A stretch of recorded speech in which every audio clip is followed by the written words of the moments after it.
Alors, on se retrouve pour les plans pour les indices américains. Alors, on a vu le rebond en fin de séance hier, voire un petit peu après, en fin de séance hier, avec le discours de la Fed. Le discours de la Fed qui a dit que, sans trop grande surprise, il n'y aurait pas eu de nouvelles hausses de taux, mais que l'inflation mettait trop de temps à redescendre comme il voulait. Donc potentiellement, on est un peu dans le statu quo, quoi. On veut pas trop froisser, mais il faut que ça prenne un peu moins de temps quand même. Mais on fait rien pour, on fait rien pour. Enfin bref. Alors, aujourd'hui, ouverture de la bougie daily avec un tout petit gap haussier qui nous refait passer au-dessus des 61,8 de la vague de hausse du petit rebond. On a la petite zone support qui fait le job, les 37 900, et on est en dessous les moyennes mobiles rouges. En H4, on a la petite oblique, on verra un petit peu mieux en H1 qui a bien fait le job. Petite résistance oblique ici, on fait presque un espèce de petit canal. Je pense que si on fait ça comme ça, hop, presque, pas tout à fait. On va pas le noter, ça va m'induire en erreur. Donc là, toujours à la même convergence, hein, les 61,8 plus la petite zone, machin. On est proche des moyennes mobiles rouges, pas tout à fait en dessous, pas tout à fait dedans, pas loin. Des moyennes mobiles rouges, les moyennes mobiles rouges qui sont entre le plat et l'orienté à la baisse, donc pour l'instant basse. Rien qui nous dit que ça va continuer d'éculer, rien qui nous dit que potentiellement ça se retourne. En tout cas, on a cette espèce de pression vendeuse de l'oblique et on est bloqué aussi avec la petite zone en bas comme on l'a dit tout à l'heure. Alors, qu'est-ce qu'on a d'autre de plus? On a la bulle H4 qui a finalement fait le job et touché largement la moyenne mobile 20. En H1, là on voit beaucoup mieux l'impact, paf, clôture pile dessus sur l'oblique. Et bah on est un peu au-dessus les moyennes mobiles rouges. On est super plat. Il n'y a pas trop de trucs à dire en vrai.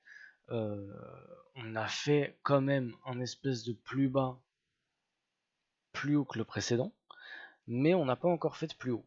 Donc là on est dans une situation d'attente, mais un peu cool quand même. Pourquoi?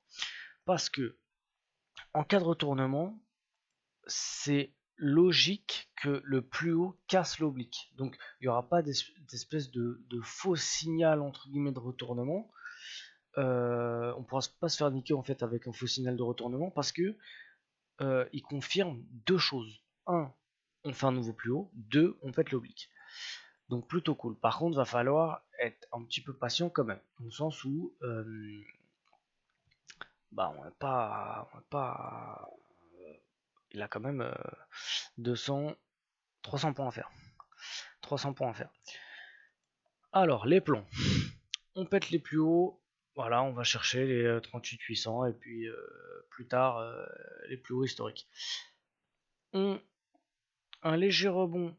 Ça, c'est moins dans mon délire. J'aime un peu moins, mais je l'ai noté parce qu'il faut être systématique. Un léger rebond sur la petite zone ici. Un setup de retournement là-dedans.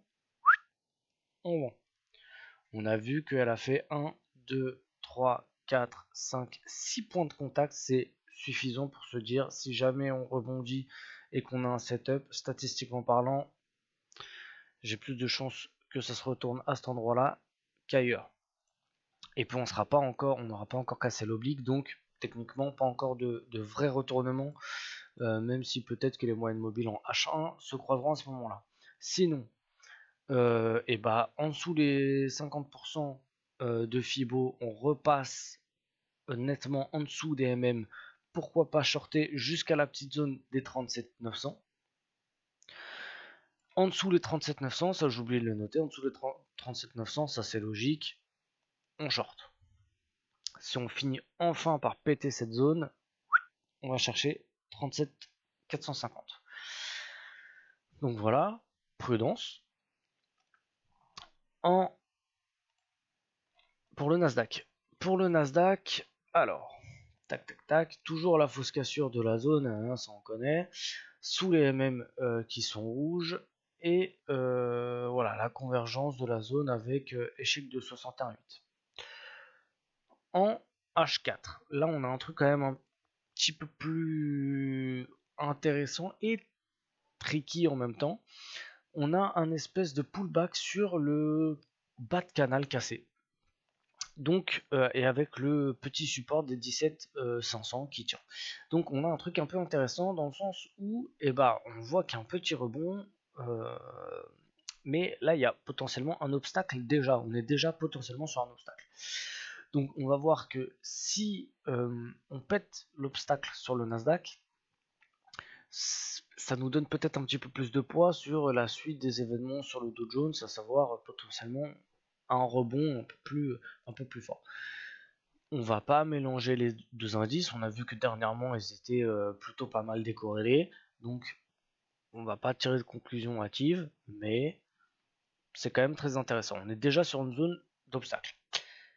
Je crois que c'est tout, hein. On est en dessous les MM, et c'est un peu tout ce qu'il y a à dire en H4. Pour le H1, on est dans les moyennes mobiles rouges qui sont plates, et on est bloqué entre plusieurs zones assez intéressantes. Donc pour les plans, qu'est-ce qu'on va faire? Pour les plans, on pète les anciens plus bas, qui est aussi corrélé avec les 17400, aussi corrélé avec le gros 61,8 en daily. On shortera tous les 17100. Voilà, donc ça nous fait un truc comme ça. Sinon, zone actuelle, un peu comme le Dow Jones, je considère pas ça super safe, mais si j'ai un setup, j'ai plus de chances de me retourner. S'il y a un setup de retournement, on est sur une zone potentielle résistance qui a fait support, cassure, résistance. On passe comme dans du beurre et potentiellement résistance. Donc, je sais que potentiellement, s'il y a un retournement, ce serait à peu près sur cette zone-là. Je pourrais, en cas de petit setup, même si j'aimerais pas trop ça, aussi essayer de shorter l'échec de franchissement des 61,8 plus un setup de retournement, pourquoi pas.